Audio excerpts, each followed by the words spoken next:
Good morning, students. Today we will discuss literature section in your sample paper. Question number 10. Answer any two questions in 20-30 words each from A and B respectively. A. Any two. Question 1. How did Peggy justify her cruel behavior towards Wanda? And the answer is Peggy justified her cruel behavior towards Wanda. She felt Wanda deserved such behavior as she lied about her dresses. Moreover, she thought her remarks were only funny, not harmful. Question 2. Describe how Custard's reaction was different from that of others on seeing the pirate. And the answer is on seeing the pirate, it was only Custard who faced him boldly and killed him. Ironically, he was considered a coward by others who all ran away in fear. Question 3. Who, according to Nelson Mandela, is a courageous man? And the answer is, according to Nelson Mandela, a courageous man is not one who has not experienced fear. A courageous man is, in fact, one who does not yield to fear but overcomes it boldly. B part. Any two? Question 1. Why did Oliver Lutkin's mother laugh as she chased him and Bill away?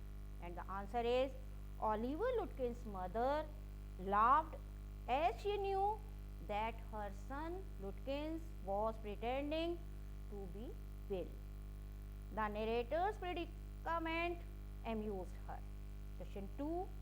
Why was it important for Mrs. Pumphrey to be a little cruel in order to be kind towards Tricky? And the answer is Mrs. Pumphrey had spoiled Tricky's health by overfeeding him. She needed to cut down Tricky's food intake to help him regain his health. Question 3. List any one characteristic of Bholi's teacher with reference to her first day at school. Give a reason for your answer. And the answer is Bholi's teacher is quite encouraging. She goads her to speak out her name clearly without ignoring or making fun of her. Question number 11. Attempt any two questions. So, the question is answer any two questions in 40-50 words each from A and B respectively. Now, section A. Any two? Question 1. Annie writes that it was fortunate that Mr. Kissing took the joke the right way. Why does she feel so? And the answer is Annie wrote a poem in which the father swan bit his 3 ducks that quacked too much. The allusion for father swan is allusion to Mr. Kissing, and 3 ducks allusion to students like her.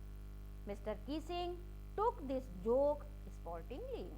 Otherwise, he could have taken a serious disciplinary action against her.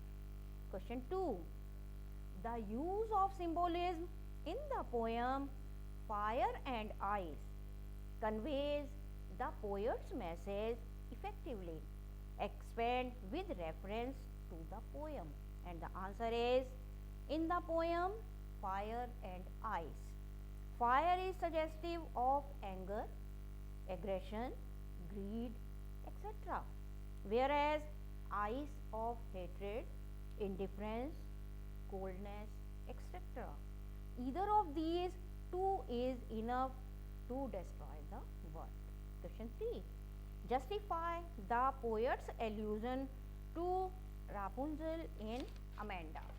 And the answer is Rapunzel lived all alone, watched by a witch.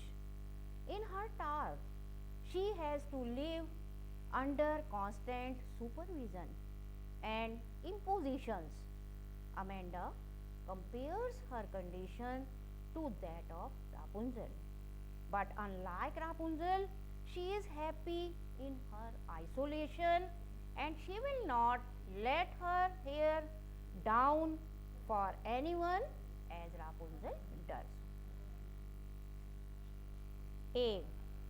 Now A part, you have to attempt any two. First question. Griffin's brilliance as a man of science fades before his darker traits. Comment.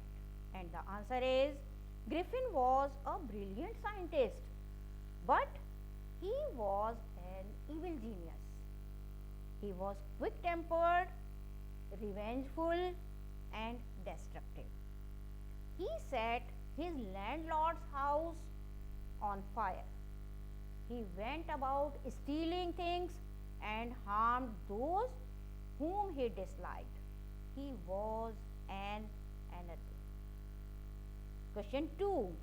Why do you think Mr. Weir was pleased that Richard Bright not only put in the nightly research hours towards butterflies but also his other interests?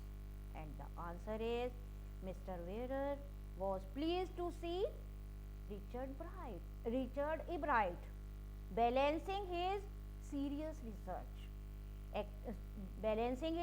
research activities with other recreational interests.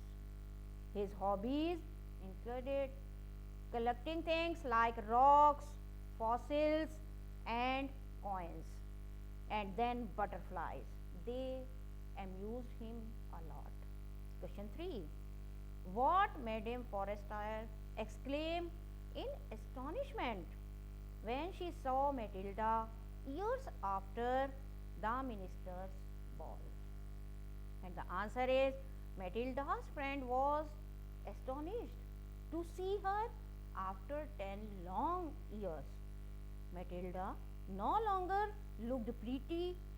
Her hands were now as rough as those of a working woman. She had lost the glow of her youth. Constant and prolonged hard work to pay back the loan on the replaced necklace had cost her youth and beauty. So, we will discuss the next question, question number 12, tomorrow.